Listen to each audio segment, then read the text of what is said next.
Hey everybody, welcome back to the studio. Today I'm going to show you how I clean my airbrush. Now if you're in my Discord group, about a month or so ago I put a link onto a video in the YouTube recommendations room on a gentleman from the UK who had a great video on cleaning the airbrush, and once I started doing his procedure I've not had virtually zero problems with my airbrush until I damaged my O-ring. Go back a video or two and you'll see I have a special video just for that repair. Now I just finished what I would call a session here in my paint booth, and this is what I tend to do, guys. So with the cleaning of the airbrush and everything that goes along with getting prepped for doing an airbrush session, I tend to let some models stack up when I'm doing a project, and I'd like to do a lot at once if I can. And I'm going to show you what I did just earlier today. I got a ton of 3D printed terrain that's been piling up since my O-ring was damaged, and I was waiting for that part to come in. It took about a week. As you can see here, I've got a Imperial bunker. I have some storage containers.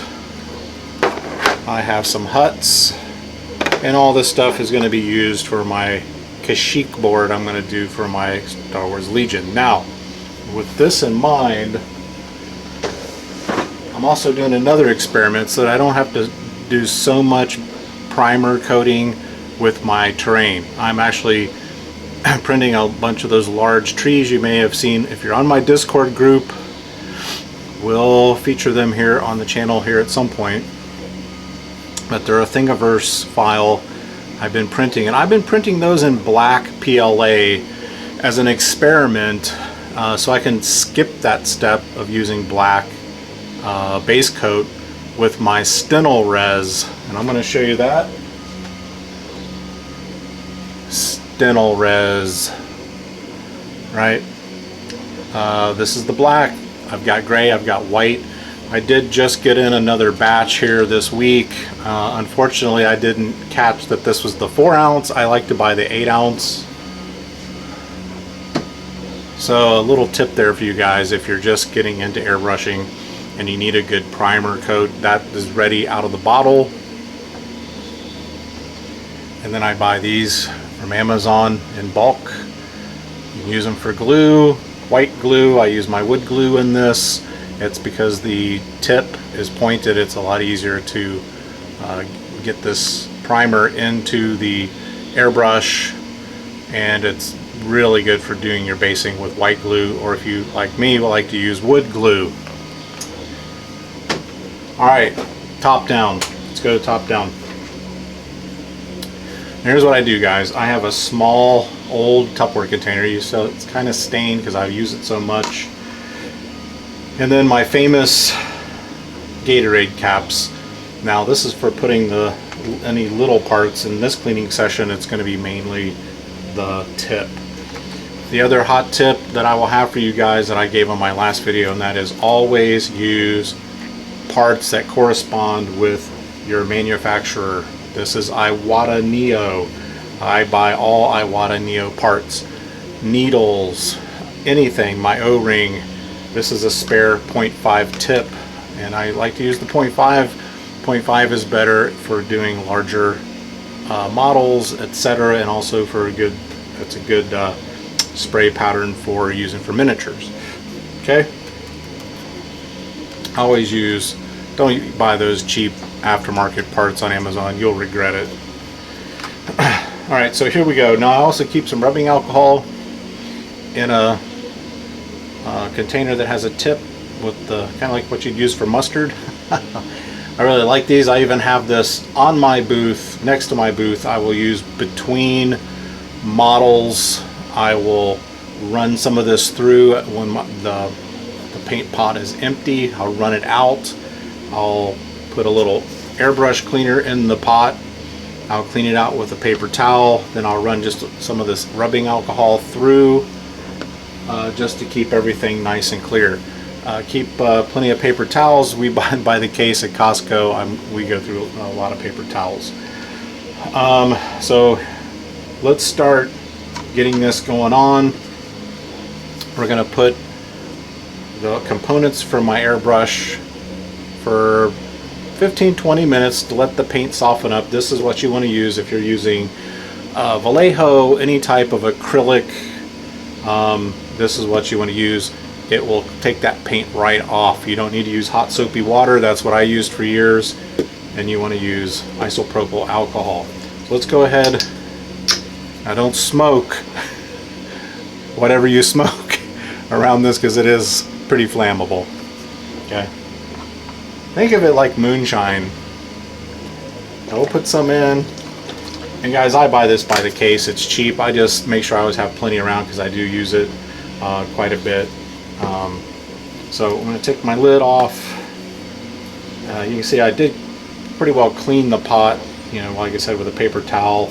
So it's not super dirty. You don't want to let it get dirty like that. So we'll go ahead and put the lid in there so he can start to soak. We will take our large pot off. And this is the reason why you don't want to let these soak like overnight, or not longer than an hour, because you have rubber seals. There's a rubber seal right there, and I've got spare rubber seals in case I need them. We'll go ahead and put him in there. It will eat away those rubber seals over time. It'll dry them out. So we've got our nozzle and also the tip guard. So I'm going to take the tip guard, put him in my little thing. We're going to throw the nozzle in, the solution. We're going to unscrew the back. I rarely clean this. I usually will just put this off to the side. Now when my O-ring was blown and paint, etc. was coming back up into the trigger, I did have to clean this out a little bit, but I put him off to the side. And now we want to get our tip and get my wrench. I'm going to take the tip off very carefully. Lefty loosey, righty tighty. If you turn this thing the wrong direction, you'll need to take a, you can either use a, if your tip does break, and what will happen is the threads will be stuck in the threads. Just take your X-Acto blade, stick it in there, and gently push and unscrew it. Then you put in a new tip, because that other tip's huffed. But that's a hot tip right there. This is how you just use something pointy that's got a sharp edge, so it will grab onto those threads. And you're good to go. You can get it right out of there. Trust me, I've done it before. We'll throw our tip in our little bath here, and we'll go ahead and put isopropyl alcohol in there. And get him topped off so he can get all good and happy. We're going to clean him out. Now here's the other big factor, guys. Go ahead and take the retaining nut off the back of your needle. Push forward. Take your needle out. You see there's a little bit of paint, probably right about where that O-ring goes that we just replaced, and that's about where the paint was trying to come back up, and it stops at that O-ring. So we're going to clean our needle. We're going to pull out our trigger, throw him in the bath. We're going to get our tensioner, our trigger tensioner. Just unscrew this. Now guys, I like this Neo. It's not as expensive. I think in the budget for this coming season 2022, I'm going to budget for the top of the line Iwata brush. It's about $300, just so I have another brush as my primary brush, and this will become my backup brush. But for $70, guys, these are made in Taiwan for Iwata. I personally like the Neo, guys, because it is short, right? It's shorter than the typical airbrush that Iwata produces, and it also comes with the small pot. In case you just want to do something small, obviously, you're not going to need a lot. Maybe it's just a couple of models. But even if you do that, guys, just a little bit, like on my last video, I did just a little bit on a couple models with my water soluble micro flat, which I use as my top coat. It gives the same finish as dull coat, except it's water soluble, It's not super cheap. Oh, this little bottle is $7, but I will tell you that it goes a long way, and it's well worth it to get the water soluble aspect. Dull coat's actually getting harder to find. It's getting more expensive, and like I said, one of the main reasons I started airbrushing, guys, was I do not want to deal with aerosols. The temperature outside has to be just right. You can't have any wind. You're going to have to apply it maybe in your garage. For years, I'd pop a window open here in my basement, and I had a Tupperware container turned sideways where I would use aerosols, and they would still stink up the whole downstairs and maybe even go upstairs as far as the smell. And add up the $10, $15 cans. Now, I'm not talking about the 2X, the cheap 2X you can get $5 or $6 that does work as a primer, but your good quality GW paints, your Army Painter paints, by the time you add all that up, guys, you can pay for an airbrush, a nice tanked air compressor that has a tank, not just a pump and a tank. That's what you want. It'll pay for itself. You won't have to deal with the aerosols, the smells, and you can actually switch over to using the Vallejo Air products, which I'm switching over to. All of my Vallejos, as they run out, I will be replacing them with air. It's a perfect consistency for painting with the brush, and I can run it through my airbrush. Right? So I'll inspect the spring. If it's not got a lot of paint on it, now that my O-ring is repaired, I'm not going to have that as much. You won't really be able to see inside the retention if something has gotten back up in there. We'll go ahead and put him aside. That is something we can use our metal, our assorted metal rods are perfect for cleaning this guy out in case you get paint up in there, right? So we'll throw him into the bath. And last but not least, we want to put our main airbrush body into the bath. Now I'll typically swish it around.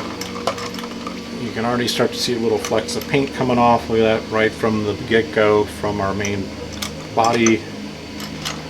And it will start to loosen up all of this paint. It'll come right off. And we're going to let him sit for about 30 minutes or so. I'll go in with a paper towel, and this is where I'll clean my needle. I'll get that little bit of paint build up right where the O-ring is and the valve body, or the airbrush body. Get all that off of there. All the way up to the tip. Obviously I'm pulling it this way so I don't run this through my finger. And inspect it. It's nice and clean. I'll put him off to the side. He's good. This really doesn't ever need cleaned. This is just the nut that goes on your thing. Maybe clean the threads. Right, set him off to the side. I'm going to save this here for my valve body. And right now, while I'm waiting for this to get happy, I'm going to take my tip. Set him right in the middle of my paper towel. And this is a little gadget you can get with most of these cleaning kits. It's just a reamer for your tip. And I'm going to go in, I'm going to take this and keep it well over the table. Try not to ram it into your finger. And you can see I can turn this, and I'll pull it out and see if there's any paint on there.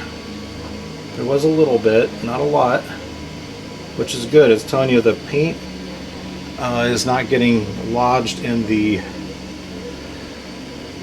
it's not getting lodged in the tip. And one of the problems you'll see if it's doing that a lot is that your little seal right here is not sealing properly when you tighten this onto the body of the airbrush. And if that seal is broken, has fallen off, you'll need to change your tip. Because that's what will happen. The air will start getting into this tip, and while you're during your painting session, you'll actually start to get paint dry up inside the tip. But I'm not seeing a lot of paint. Right, and that's another reason you don't want to leave your airbrush parts sitting in that solvent for more than an hour, because that will huff out your seals and you'll end up buying these little seal kits. So I keep some spares over here in my airbrush table drawer and a little Ziploc baggie. So I just want to make sure that this tip is not got paint up inside of it, which it doesn't seem it does. And so it's pretty well good to go. I'll clean my reamer. So he doesn't have any paint on him. I'll put him back together. Put him off for next time. Now I'm going to take my little vial that comes with my tip, and I'm going to go ahead and put that tip, since he's clean, I'm going to put him inside there so we don't lose him. And I'll put him off to the side with the other parts. And I'm going to let these parts soak 30-40 minutes, and we'll come back and I'll show you the rest of the cleaning process. Alright guys, we're back. Let's go in. Been about 30 minutes. I'm going to start with the bowl. And another instrument that I employ is this is one of those toothbrushes that you could change the battery, and it vibrates. It does a pretty good job.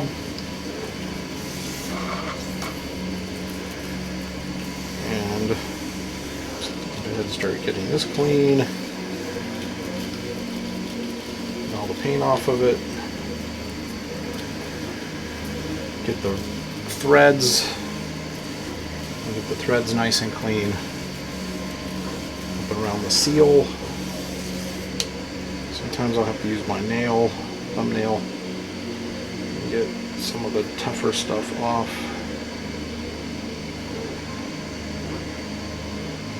That's pretty good. Give him another rinse. My paper towel.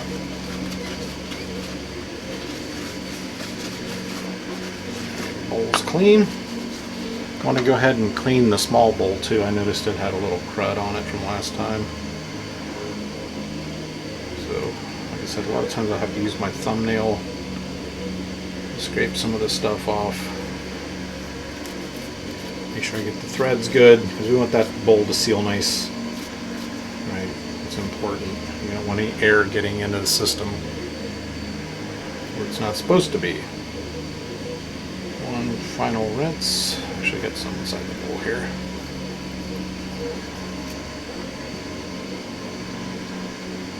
So that's pretty good. One final rinse. Paper towel.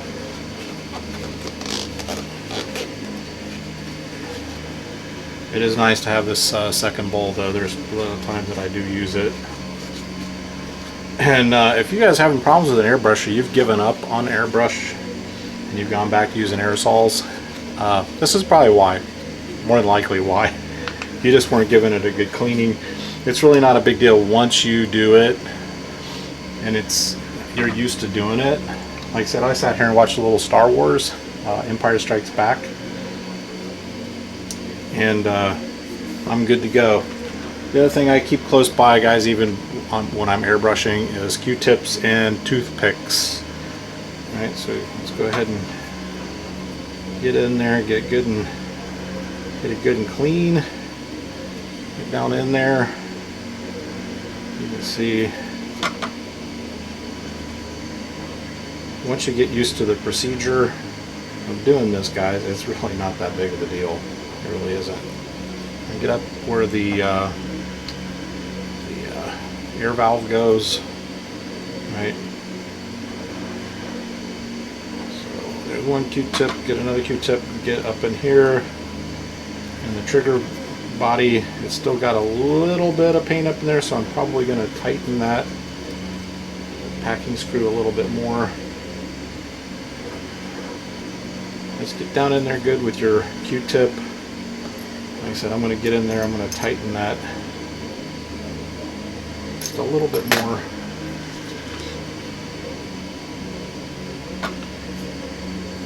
Get up, get here good, in front of the airbrush, get those threads nice, and then Going with our brush, get some rubbing alcohol in there. Put him on up in there. And wash him out. Up in there. Rinse him out. Don't do what I did that one time. I want to just get up to the O-ring.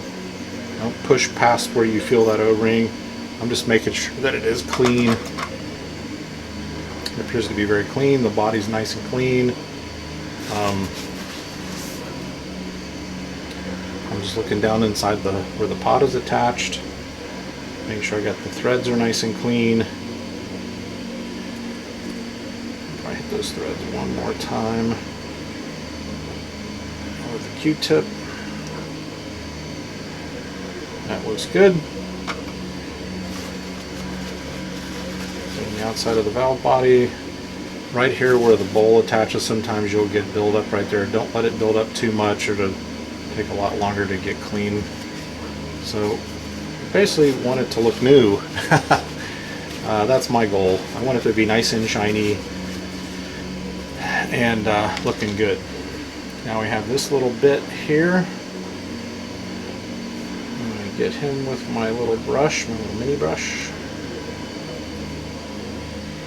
Get on the outside, get in the threads, drop him in. He's good to go. Get a little bit more in there actually.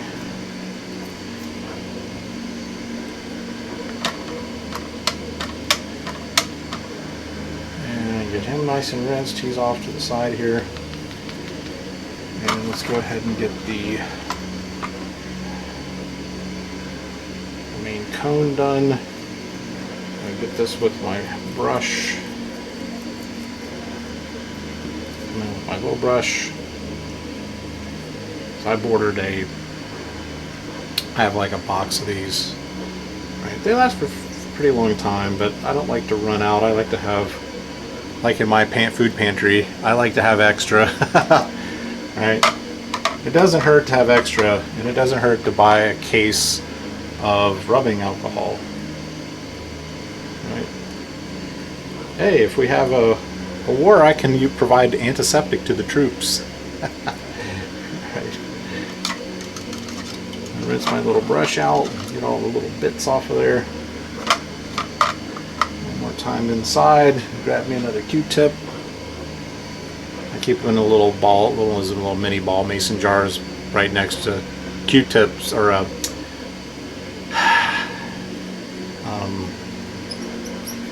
toothpicks, wood toothpicks. While I'm in a session, I may have to clean the tip out just a little bit. I'll screw this off.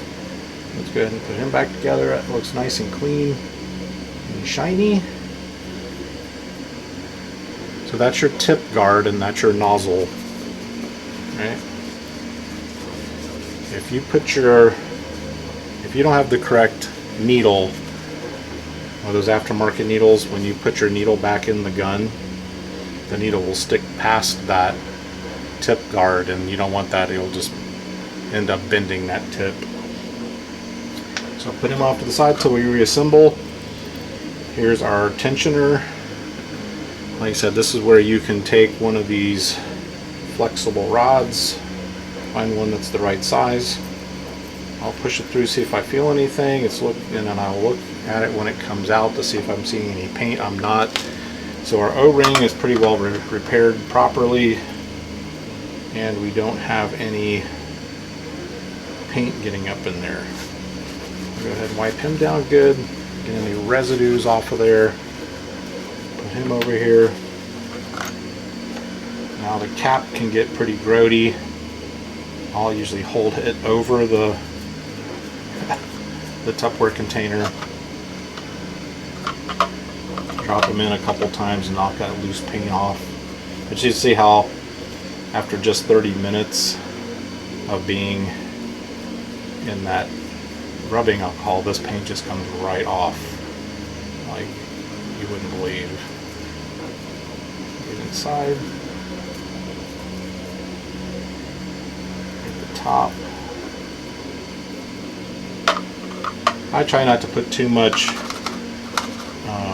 paint in the pot at one time to try to cut down on that, but I always seem to get paint all over the lid, right?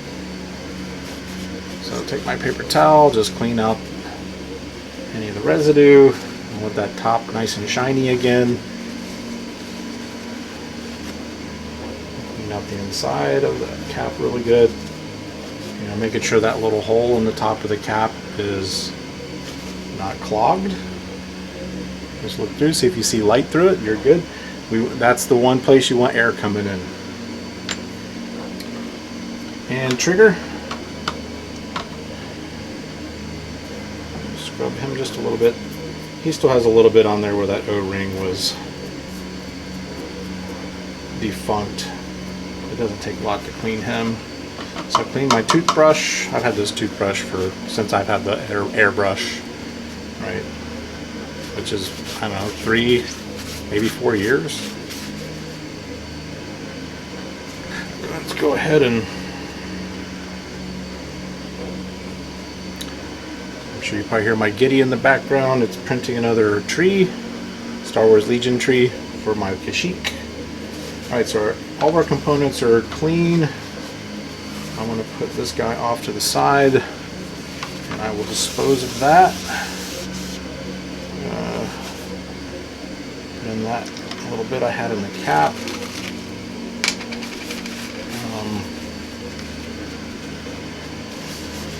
You'll find too, like if you spill paint on your build mat like this, this will help get that off of there. You might have to hit it a few times if it's been sitting for a while like this, but you can see how much it gets off of there. So it's really good for that purpose. Put all this stuff off to the side. We're going to be able to throw that away. Let's clean my brush. Clean the bristles. Pretty good. That way it'll last a little longer. And we'll start the reassembly process, guys. So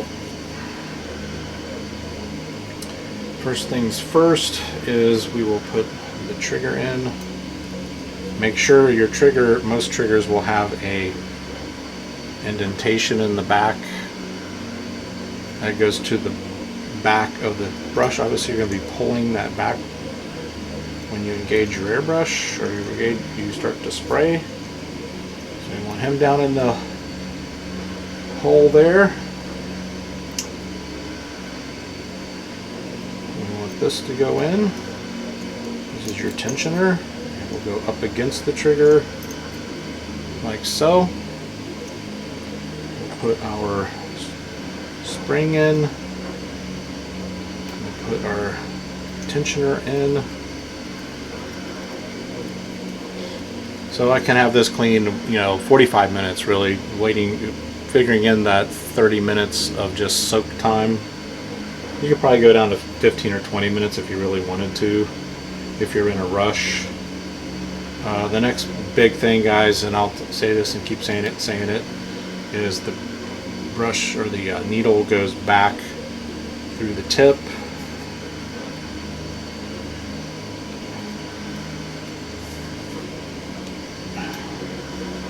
He's not wanting to go back through. It's clean. I might have tightened that O-ring too tight. Let me see if I can get him to go through the front or the back. No. See, I tightened that O-ring too tight. So we're going to have to back off that a little bit. So let's take this back apart real quick. Let's go back in with my screwdriver. Go back through the front. Yeah, there we go. And it still has, like I said in my last video, we still want to feel some resistance there. So we're good. So let's go ahead and put the trigger back in. Make sure he's facing the right direction.